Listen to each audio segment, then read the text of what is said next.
Welcome to the Strategy Skills Podcast. I'm your host, Chris Safarova, and our podcast sponsor today is strategytraining.com. If you want to strengthen your strategy skills, you can get one of our free downloads. It's called the Overall Approach, used in well-managed strategy studies. It's something we prepared for you. You can get it completely free at firmsconsulting.com/overall approach. You can also get McKinsey and BCG winning resume, which is a resume that got offers from both of those firms. And you can get it at firmsconsulting.com/resume PDF. And today we have with us Bernard Harris, astronaut, physician, venture capitalist, philanthropist, and author of Embracing Infinite Possibilities. Welcome, Bernard. Glad to be here. So you were the first African-American astronaut to walk in space. What an honor to have you on our podcast. Well, it certainly was a privilege to do that walk on behalf of my country. But it's also a pleasure to be here with you. Thank you. So I have so many questions. If you don't mind, I would love to cover some of your experiences because this is so unique and rare. And I'm sure our listeners would love to hear from you on this topic. Maybe we could start with what was your first thought when the shuttle launched? Oh, boy. You know, I wanted to be an astronaut since I was 13 years old, 1969. That's back in the old days, right?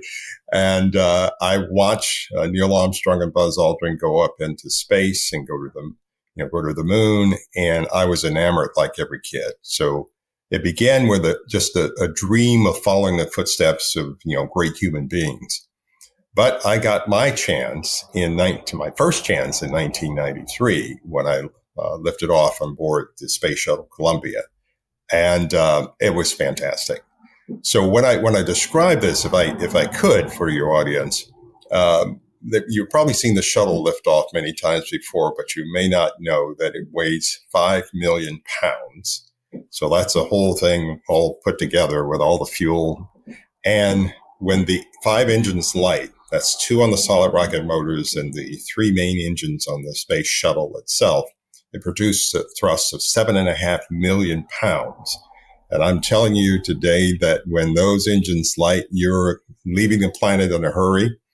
Well, I describe it in 2 stages. So the first stage gets us about 2 minutes into launch. And that's when we're riding the solid rocket motors. At that point, you get a lot of noise, a lot of force. We pull about 3.5 Gs or so. At 2 minutes, we reach an altitude of about 100,000 feet.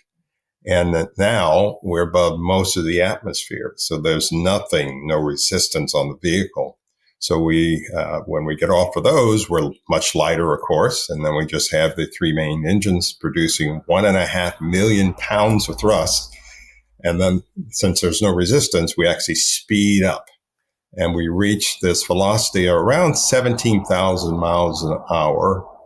And the total time for stage 1 and stage 2 is 8.5 minutes. So it's a very exciting ride. You get pushed back in your seat about 3.5 times your weight. And you go from that experience, that feeling, that force to zero gravity in a split second, as soon as the engines turn off. And now you're in microgravity.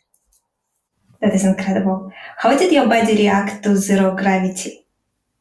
It took a couple of days to get used to it. One of the things that I am, in addition to many other things, is a physician. So one of my specialties is aerospace medicine. So as an aerospace medicine physician, we study how the body changes to microgravity. Back in the old days when I was contemplating being an astronaut, we called it zero gravity.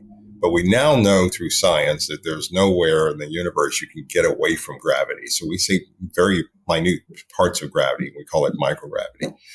But we still float in that. It's not enough gravity to hold us down to the surface. So as a consequence, we are able to float and as a consequence, your body, which is used to being in a 1 gravity environment, has to adjust to the zero gravity environment. So a lot of changes happen. And I don't know if we have time on this podcast to talk about those changes, but I give you just a couple. We lose bone, 1% of bone per month. We lose muscle, about 15-20% of our muscle mass, and our heart shrinks in size as our body adjusts to that microgravity. We do have the time, so please feel free to bring up whatever you feel is important. It seems that it would be challenging with such meaningful changes to the body. Yeah. How did you manage it? Did you feel at times that it was almost unbearable? I would say not unbearable, but it does get a little uncomfortable. For example, one of the things that gets disrupted is your neurovestibular system. So when you go up there, you're in this microgravity environment, and as a consequence, your body doesn't know which way is up or down. And so that mixture of information, disinformation, your body can't take it. And so you feel nauseated for the first couple of days. We call it space motion sickness. So it's like a car sickness or like being on a boat where you're rocking all the time, except for the etiology or the cause is different than those. And what the cause is that you orient yourself visually. So if you could imagine being inside of the spaceship and you've got the seats and one, on the floor, relatively on the floor, you've got the windows that you're looking out. And as long as you have that orientation, your body feels like you're upright.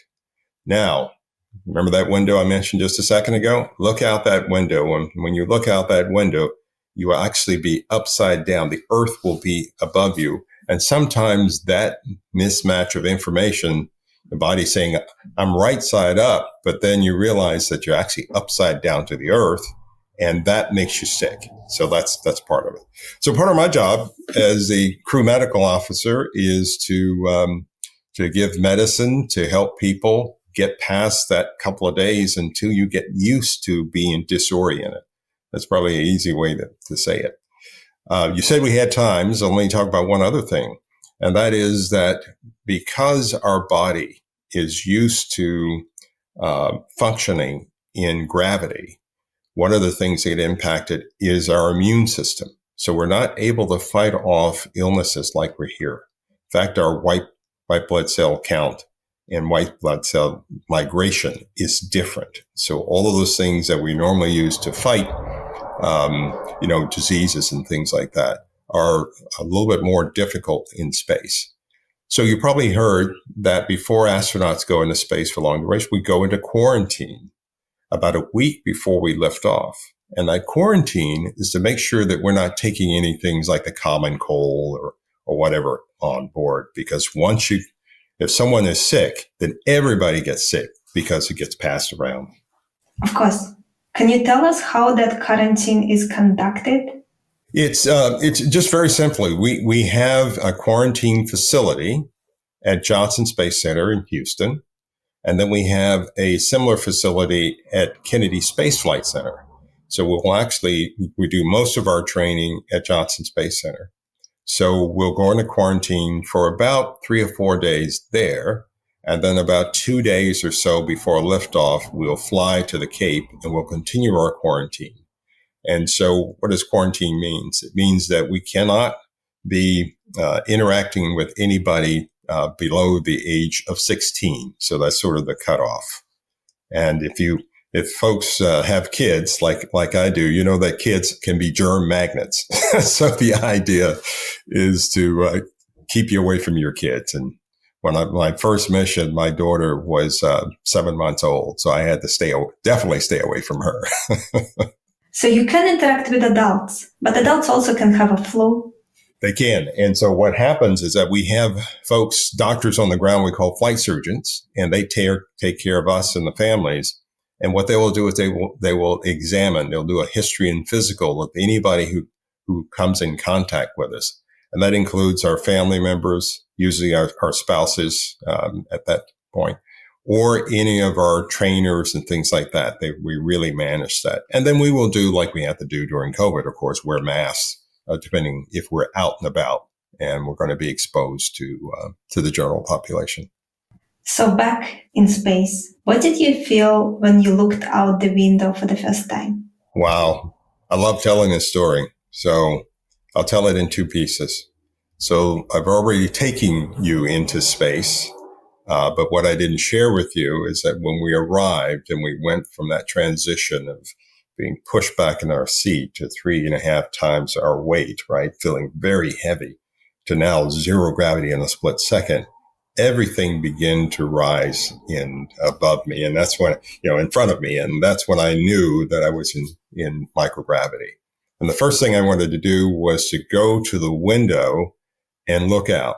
And so I went up, put my hands on the windowsill to hold myself steady. And I looked out, looking down like I normally would, right? To look down at the earth. And as I mentioned a few minutes ago, I had to look up. And what I saw was this beautiful blue planet. It was incredible. And as beautiful as it was on that first mission, it got even greater on my second mission. Because of my second mission, I actually went outside. So I donned this 350-pound suit. And if you've seen us, we're in the big, it's kind of Michelin Man white suit, very bulky. It's a full pressure suit. And we walked outside, or basically pull ourselves. Walking in space is sort of a misnomer because we're actually floating in space. So we went outside, and now imagine we use this robotic arm to move things around, deploy satellites, and move ourselves around in the cargo bay. I got on the end of the robotic arm, got lifted up above the payload bay about 35 feet high. And now I could see my fellow crew members down in the vehicle. And then behind that was planet Earth as we're going around at 17,500 miles an hour. And behind that was a sea of stars called the Milky Way galaxy, with nothing obstructing the view.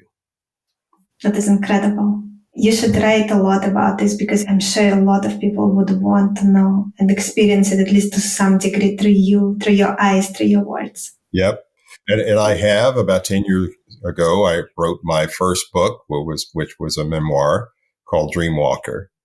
And then, as you know, and we'll talk about later, I have a second book out that's embracing infinite possibilities. Were you able to sleep in space? That is a good question. And again, it's your body has to get used to. Right? I don't know about you, but when I sleep here on Earth, that sounds kind of funny, doesn't it? When I sleep here on Earth, we have mattresses that we sleep on to hold the body up against gravity so we won't be on the floor, right? We have a pillow to hold our head up, right, and put it in position.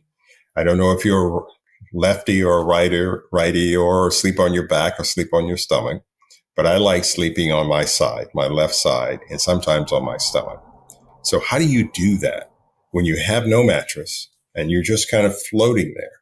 So we have a sleeping bag, and it's in our sleep quarters, kind of connected to the wall. Remember, I'm going to disorient you here. The orientation's different on the wall. And so I float, I get inside the bag, I zip myself up. It's almost like a sleeping bag. It has a little bit of thickness to it, almost like a sleeping bag. And it has arms, so you can bring your arms out, so your arms will actually be floating in front of you as you're sleeping. And if you want to see something funny, you should go on NASA website and look, just kind of type in sleep, astronaut sleeping, and there's some beautiful pictures. So you're sitting there. So I remember the first time I'm floating there, and I can't go to sleep because I'm used to having a pillow. Well, NASA's thought of everything. So we have a pillow that's connected to the sleeping bag that you can detach, and the pillow has a big Velcro strap. So you put the pillow on your head, you strap the pillow to your head. And so if I strap it here on the left side, it feels like if I close my eyes that I'm actually laying on my left side. If I want to go onto my stomach, I just take the pillow and I just pull it around to the top of my head, and it feels like I have pressure on the top of my head. The same thing as sleeping on your back. And so, so a little funny tidbit about life in space. And I'm so glad that someone thought it through, and that you still were able to sleep on your stomach and your side in a way. Yeah. Yeah. And part of that is, right, we learn through experience. So we go up, we figure out, we need a place to sleep, so we ought to create sleep stations. Well, You can't just sleep floating. Originally the astronauts did that. Then you said, well, we need something to hold us in place, because if you fall asleep, say if you close your arms like this and just kind of fall asleep, what will happen, you will slowly be pushed by the wind because you don't weigh anything, or by the air circulating in the vehicle.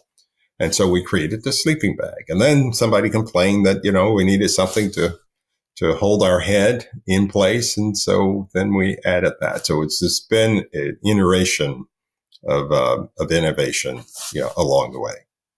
What was the most unexpected challenge on that mission? Oh, I would say, one of the things that I remember, in my first mission, actually both missions, after the mission and coming back to Earth, that I was exhausted.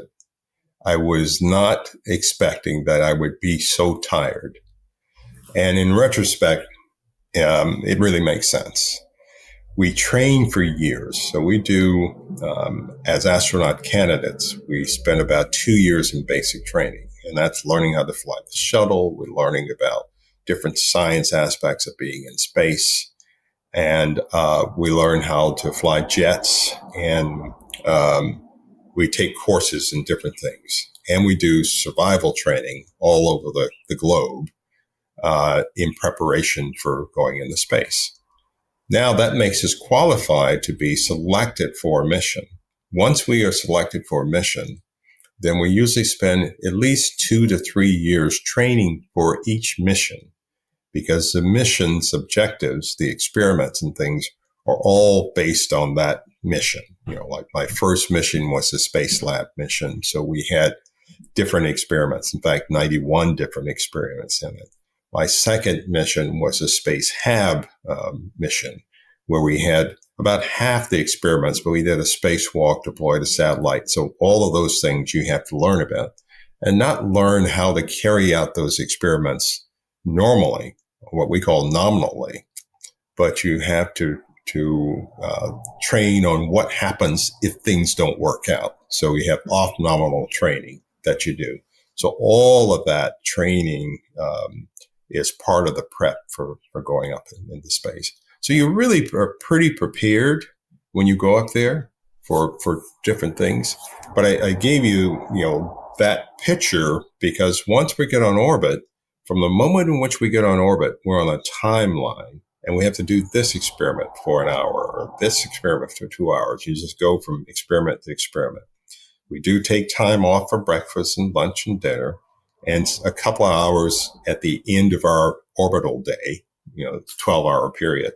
And then we sleep for 8 hours. We get up and do it again. So we're constantly moving. And so to your question, that constant movement for my first mission, 2 weeks, I was exhausted. That constant movement on my second mission, which was 9 days, I was exhausted. What surprised you about Earth from orbit? Number one, that it's round. And I say that jokingly, because there is a flat Earth society that's still around. It really is round. I think most people know that by now. But that was one of the things that when I talk to different audiences, I show this picture of the curvature of the Earth. And I say, well, first of all, the Earth is round, just for you Flat Earth Society members who are out there. The clarity of the planet is incredible. The things that you can see. We're traveling at 17,500 miles an hour, which means we go around the world every 90 minutes. We get to see a sunset or sunrise every 45 minutes. So as we're going around the planet is actually turning beneath us. So every time we go around, we're seeing a different part of the Earth. And that is remarkable. It's just fantastic. So you'll pass over Houston, Texas, and you'll see thunderstorms if it's in the summer. And you go up north and you'll see the snow on the caps. You'll see the rainforest in South America, and the Sahara Desert in Africa. All of these things are just, to me, just amazing.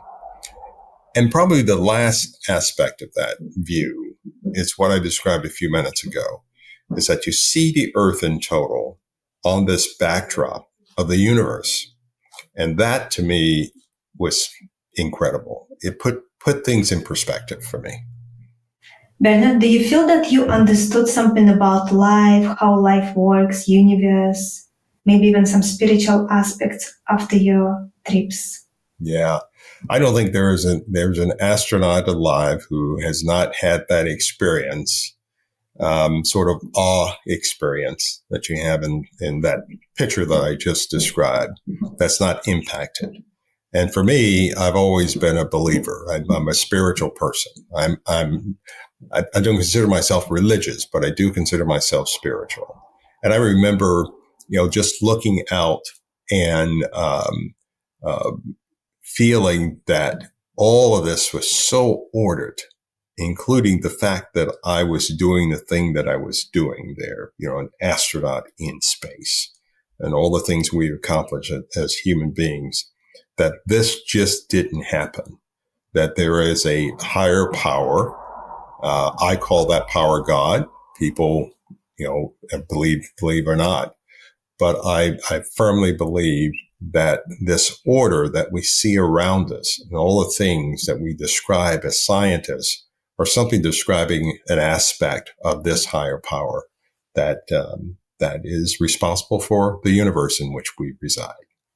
If you feel comfortable sharing, was there any intuitive guidance, any spiritual experience that happened while there? Yeah, I would say no, other than just the revelation that I just described, right? What did you miss most about life on Earth? I miss my family, which was number one there. I miss some types of food because, life in space means that there are some things that you can't do. And for example, having a fresh salad, I love salads, well, you can't do that in space. There's no way in which to prepare a salad that, the lettuce and tomatoes and all that sort of thing stays fresh enough for you to do. So all of our food has to be prepared food. So that gets old. It's good, but it gets old. And, being able to get out and to, enjoy others, right? Of course, my crew, my first crew was 7 members and 6 members on my second crew. So talking and hanging out with them, that was great. But, you want to have interactions. I always describe space flight is, what if I asked you to, collect a couple of your family members and your good friends, people that you know very well that know you, and I put you in a fairly large Winnebago, and I lock the door so you can't get out. So now you are confined in that space, and I'm going to keep you in there for 2 to 3 weeks. What do you think will happen over time? So you kind of get tired of that situation, right? Unless you get a chance like I did on my second mission and to get out and take a break and do a spacewalk. Yes, I can see how it can be challenging. It's a great bonding experience, but it also can be very challenging. Yeah. Was there certain lessons you learned about building relationships, leadership, given that challenging situation? Yeah. I think, first of all, I mentioned the training. One of the things we do in our astronaut training is that we train as a group, as a crew. So we develop this sort of team dynamics. So we learn what each capable of doing, your skill set, your talents, your personality. And you begin to, in the training scenarios, begin to test some of those things that might stress you on orbit. And you learn how to work through those. One of the biggest lessons that we learned, and I'll put my doctor hat on, so my flight surgeon hat on, and say one of the things we didn't think a lot about early on in the space program was the psychosocial aspect of being in space and being confined, right? We thought about it, but we really didn't work it into our training. So we do that now, because now the young astronauts are spending 3, 6 months, 9 months, as we just saw, sometimes up to a year together, and in a confined spot. So it is really important that we, number one, train like we're going to do, But number two, maybe I should reverse that. Number one, when you're selecting crew, to select them not only based on their skill set, but their ability to interact with each other. And then the second thing is training them, because we know that none of us are perfect and there are going to be issues that we have to deal with. And there's some analogies to, building a business. Right? When you decide that you're going to create a company, you decide on what you're going to be selling, what the products and services are going to be. And then you have to find the people who are going to execute on that. You're a technologist, if it's a technology company, of some type of expertise. And then you've got to learn how to work together within a budget or within, certain parameters. And all of those things are true when we're in orbit. And in the companies that do succeed and do the best, those that get all of that right? That putting together the right team with the right skill sets and be able to learn how to work together and work through issues and problems. And more importantly, no business as no mission is perfect. There are always going to be issues, and we've had a bunch of them. And in both of them, I put my astronaut hat on and my business hat on. You have to learn to pivot, right? To adjust to the market. In this case, in space, you're adjusting to the environment. Definitely. So after your second mission, you're back to normal life. Do you feel that certain things in how you view life, your principles, your value system, anything fundamentally changed because of those two missions? I think that my values didn't change, but I think they were enhanced. My knowledge was expanded by what I saw, and it changed my perspective, my view of the world. I was a worldless, if I can put it that way. I believe that we are on this planet and we need to learn how to, live together, no matter what country we are from, right? Or no matter what race we are, what sex we are, we have to learn how to live with each other. I think seeing the Earth from space just confirmed, my belief that if humanity is going to move forward, if we're going to move forward as a people, we have to learn how to live together. And one of the things that I don't want to happen as we begin to go into this new space economy, where we'll be having orbiting platforms and on the moon and possibly colonies on the moon and possibly going to Mars, that we don't take this, the struggles that we have with each other into space with us. Because space can be a place that unifies us. It should be a place that unifies us. And that's what my hope is. So I am more hopeful now that, I've seen, I've had that view in humanity. Did you ever feel afraid during one of those missions? Oh yeah, there were a few times. So one of the the subtitles, of course, of the book talks about fear, and I'll just describe one of those if I can for the audience. On my first mission, I was selected for that mission. We were supposed to lift off 8 months after my selection for that mission, so it was going to be a short run. It ended up being about 2 years or more, almost 3 years, so 2.5 years by the time I finished my basic training and then mission specific training. And so we had all of these setbacks where we would go into quarantine and then something would happen. Then we'd have to come out of quarantine because I had to fix something on the shuttle.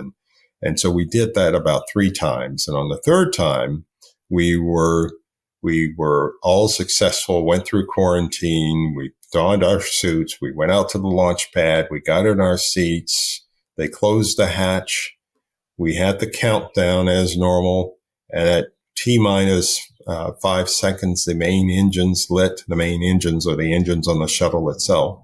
And we want to make sure that those engines are running up to speed before we light the solid rocket motors, because once you light the solid rocket motors, you can't turn them off. And so we usually do those engines first. So about 2.5 seconds into that 5-second burn, one of the engines failed and caught on fire because it's hydrogen and oxygen. So it's pretty volatile stuff. And I remember sitting in the seat and the flight deck and seeing the fire out the window, the back window, and the smoke and steam coming up the side. Now, you could probably imagine that got my attention. That's what we say when as astronauts, if we are in a position where it's a little fearful. It did. It got all of our attentions there. And so they were able to put the fire out because we have these huge water cannons that sprayed down the vehicle. We had to sit there for about 40 minutes. And then we eventually got us out of the vehicle, and we had to stand down for a month. And then a month later, we lifted off. And people ask me, didn't it, the fact that your engine failed and, had some issues and you still wanted to go into space? I said, well, after that, I figured that things worked. The system worked. It caught it. And so I was actually much more comfortable, going up that elevator to get into the vehicle than I was the first time because I had been there and done that. And I knew that the system works. And you recently wrote another book, Embracing Infinite Possibilities. What were some key messages you wanted to communicate to the world through that book? Yeah. So as you read the book, there are a couple of themes there. Number one is that I wrote the book.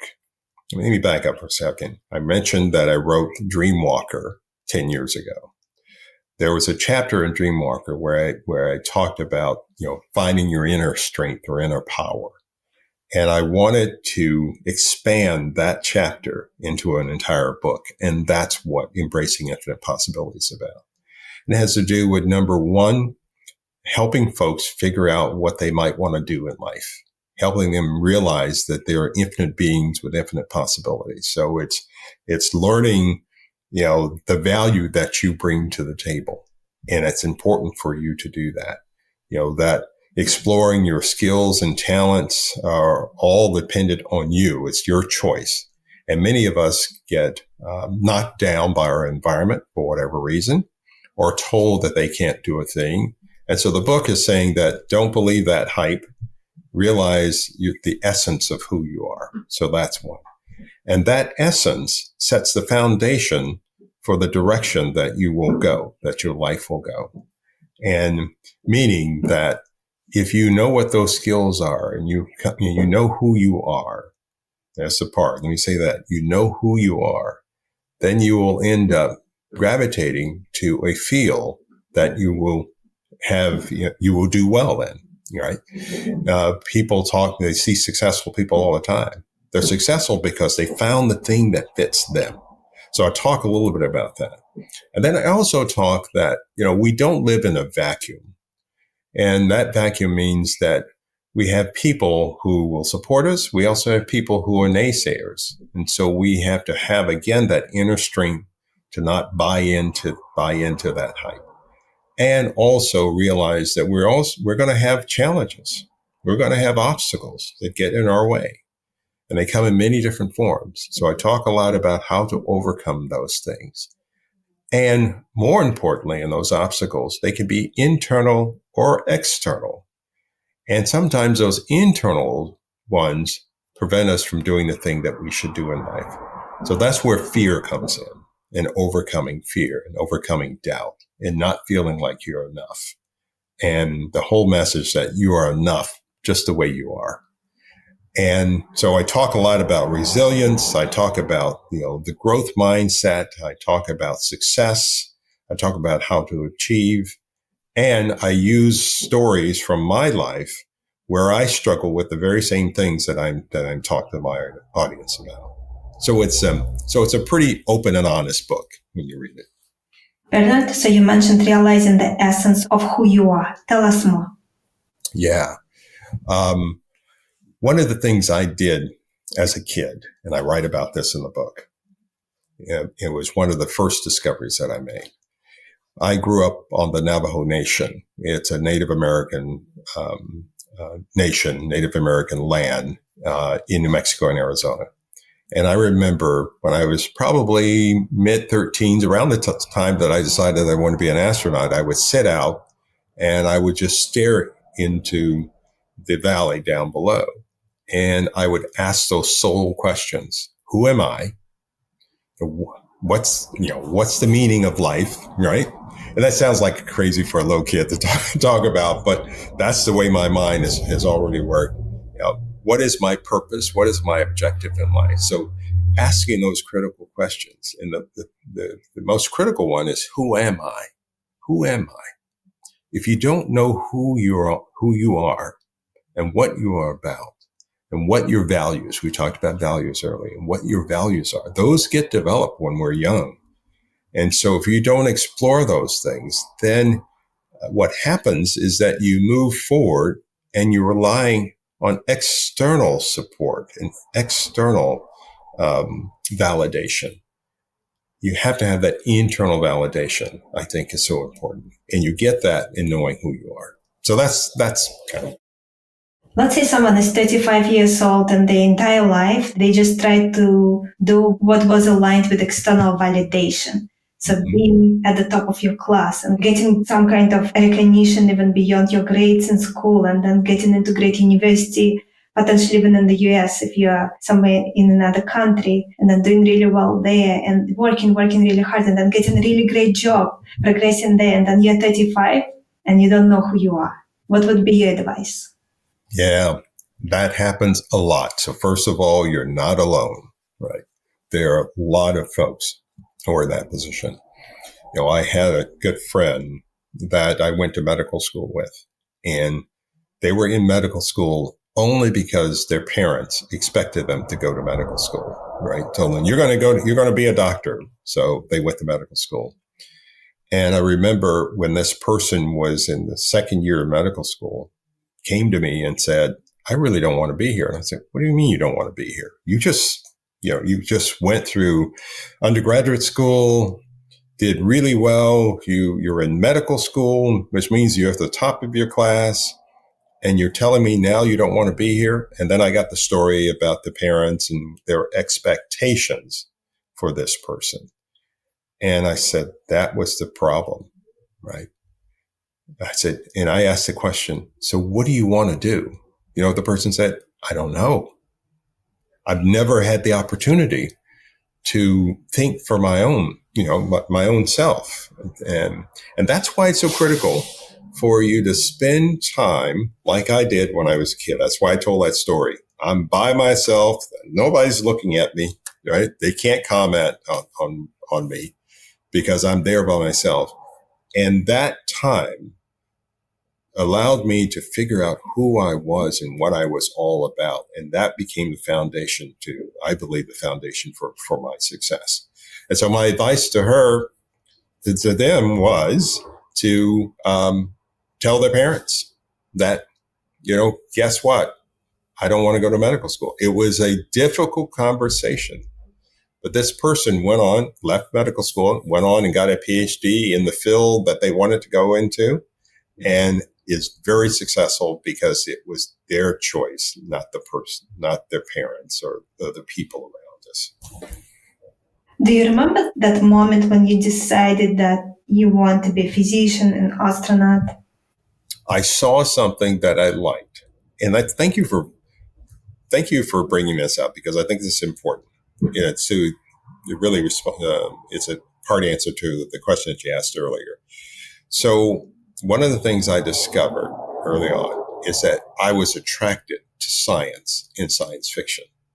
I watched, Star Trek and space. And so I was just drawn to space. When you spend time with yourself, you'll realize the things that you are attracted to. And usually those things you're attracted to are the things that are eventually is an area that you should go into, right? Either directly or indirectly. So matching those things that call to your heart, right? So when I saw Star Trek and when I saw what NASA was doing, I felt good here in my heart. The first to seeing it and experience it was what I call the head decision. Oh, they went into space, Neil and Buzz. I like what they did. I want to be an astronaut. But as I explored it, that head decision turned into what I call a heart decision, which means that I actually felt it inside. I knew that this is what I wanted to do. So that, again, requires time for one to, spend time with themselves, to have those thoughtful, those deep discussions, which and that eventually will lead you to what you want to do. Now, let me take this a little bit further, because the next question is, well, you're a physician, you're an astronaut, you're a venture capital. How did all of this happen? When I was 13 years old, I didn't sit there and go, I want to be an astronaut, physician, venture capitalist, whatever, and the list of things that I've done, right? Because I made the first choice, that led me to the next choice, which led me to the next choice. In every choice, I expanded my knowledge and I expanded my experience for the next step. So let me just put that in perspective. When I decided to become an astronaut, when I got ready to go to college, I had to figure out I couldn't major in being an astronaut. I had to major in something. Again, knowing who I was, a person who likes caring for people and taking care of people, I was naturally drawn to medicine. And I found out that there were doctors who worked in the space program. So it became a natural fit. So I put those two things together. Then the next few years of my life, the next 8 years of my life was, getting through college and medical school, and then deciding on what specialty in medicine that I would choose. And I chose internal medicine at the Mayo Clinic because the internal medicine provided me a broad education to then be able to apply what I was learning there into the space program. It also allowed me to fulfill the dream of helping people. What better, internal medicine is primary care. It's the basic care. But it also was the foundation for my subspecialty, two of my subspecialties, which was aerospace medicine and endocrinology. Why endocrinology? Endocrinology is the study of bone, an aspect of it. So my research specialty was in studying bone loss as it occurs in space. Remember, I said 1% of bone we lose per month. That's because I was the expert in that area. That gave me the credentials I needed to apply to astronaut school and become an astronaut. And while I was an astronaut, I got a chance to develop medical equipment that we needed in space to do onboard diagnosis, remote medicine. And that became the foundation for my business, which is in venture capital, investing in telemedicine and remote medicine. So it all sort of ties together. And again, it's because of being inquisitive. It is learning, gaining knowledge, gaining experience that then it brings me to this level and into a higher level and more expansive. And so that's how it all happened. Bernard, and if you could just instill a belief in every listener currently listening to us, what belief would you want to instill in them? Oh, that's an easy one. Belief in yourself, especially when others don't, right? Because as we talk, there are going to be naysayers. And so that belief in yourself allows you to have the resilience that you need, the stick-to-itiveness that you need when those obstacles come. And we all will have obstacles. And realize that when you make the choice, those choices, or you're making a choice to believe in yourself, and you're making a choice to be successful. And so, I don't know if you've heard of this edict before, that success is a choice, and it's a choice that you make. Again, it all comes down to developing that inner strength, that inner knowledge, that know-how, in order to have that inner strength and resilience to grow and to be successful in this world. With the world changing so fast now, what skill or 2-3 skills do you think our listeners should prioritize strengthening or developing? Yeah. So I would say that The knowledge, expanding knowledge, and not just knowledge for its name, or the sake of knowledge.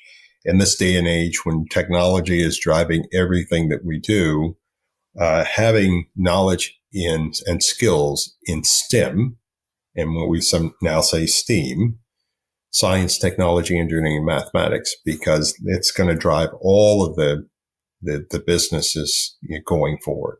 So you think about the internet and social media, all of those things are enabled. And then the new space economy that's developing, all of that is technologically based. And so I used to say that 9 out of the 10 jobs require expertise in math and science.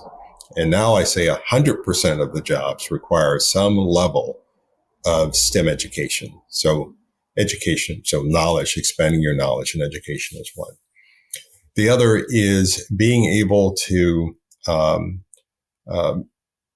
develop grit and resilience and a mindset of success, right? So if you go into a thing and you don't think that you're going to be successful, you're not going to be successful, right? And so you have to have that sort of growth success mindset in no matter what you decide to do. And I'm not here to convince you to be an astronaut or a venture capitalist or a doctor. I want you to be what you want to be. And that requires, again, spending time with yourself to figure out what is that thing? What are those skills that are naturally? Those the listeners that have children know that kids come into this world, they will be the same genetic makeup, but they'll be entirely different. And they come, some liking, music, and some physically talented, in doing sports. Some are just like I was, just drawn to science. Those are things that I was naturally born with. And I was able to use my brain and it through education to learn other things. And those things are so important. So I would say those things are critical. But I want to say one other thing, and that's about failure. Again, going back to challenges and obstacles. Sometimes we think that our life should be failure-free. And I would say to you that sometimes we learn more in failing than we do in succeeding. And so again, it goes to that mindset. So if you know that I'll try a thing and I may fail, don't let fear keep you from not trying that thing. In fact, when that failure does happen, you say to yourself, what have I learned about this? What have I learned from this? Because you learn if you have that learning mindset, you will learn from that, and you will decide that, okay, maybe that doing it that way wasn't the right way to do it. Maybe I need to do it differently. Or there may be an entire pivot. Maybe I don't want to be a medical doctor. Maybe I want to go and do therapy or something, different, as the example that I used before. Bernard, and coming back to expanding knowledge, let's say someone listening to us, they're 45 years old, they are a leader within an organization, and their job doesn't have anything to do with science, their education never had anything to do with science to a large degree. And so are there specific resources that you would recommend that they still invest in kind of learning from, given that kind of situation? Mm-hmm. Again, I would say that if they're at a crossroad where they're trying to figure out what's next, I would say, again, to set aside some time to get out of the current situation that you are in. And it may be a weekend, it may be a week, it may be taking a vacation to get out of the current environment that you're in so that you can free yourself of the pulls and the strains that environment may have in you, right? And that may be, any environment. What you need to do is you need to have that quiet time so that you can figure out what's next. And then do a catalog of what you think your strengths are. So on a sheet of paper, put a line in the middle, and on one side, list all of your strengths, and the other side, list all of your challenges, the things are. And this will, again, help you in that discovery of, figuring out who you are.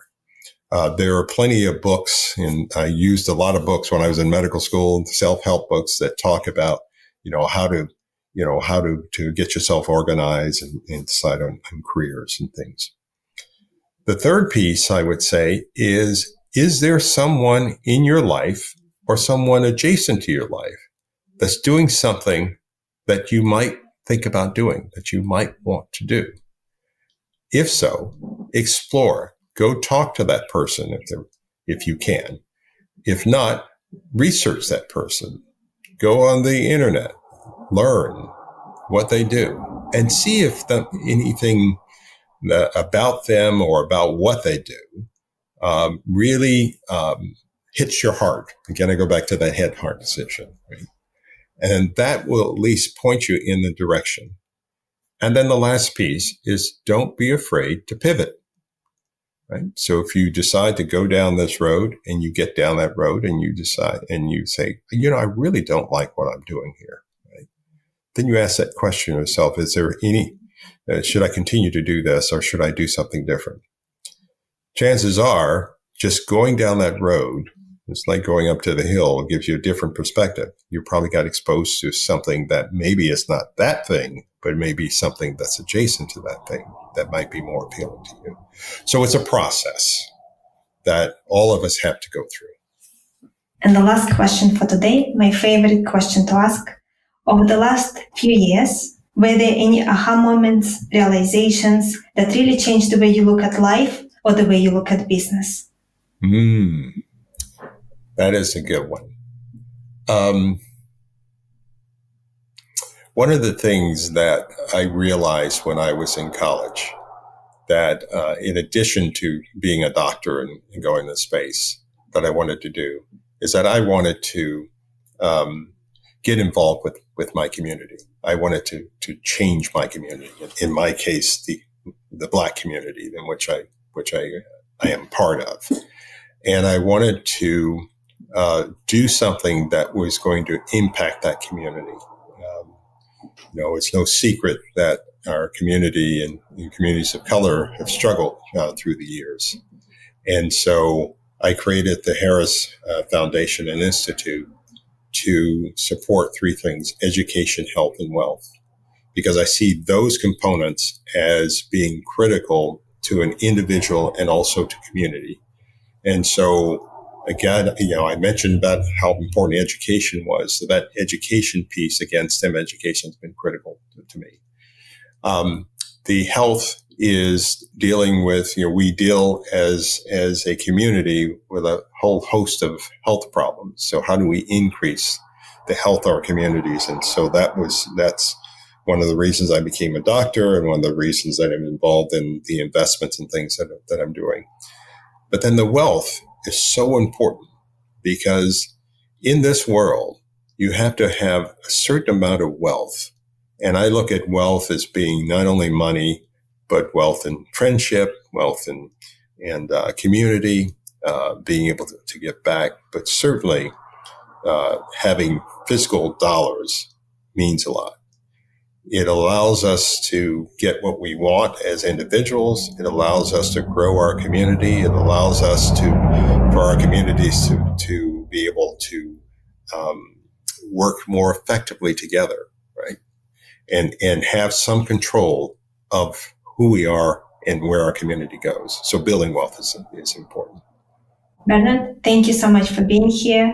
Thank you for the person that you are. Thank you for writing your books. Thank you for everything you shared with us today. Oh, thank you for having me. I really have enjoyed it. Our guest today again has been Bernard Harris. Check out Bernard's book. The latest book is Embracing Infinite Possibilities. And our podcast sponsor today is strategytraining.com. If you want to strengthen your strategy skills, you can get the overall approach used in well-managed strategy studies. It's a free download we prepared for you, and you can get it at firmsconsulting.com/overall approach. You can also get McKinsey and BCG winning resume, which is a resume that got offers from both of those firms. And you can get it at firmsconsulting.com/resume PDF.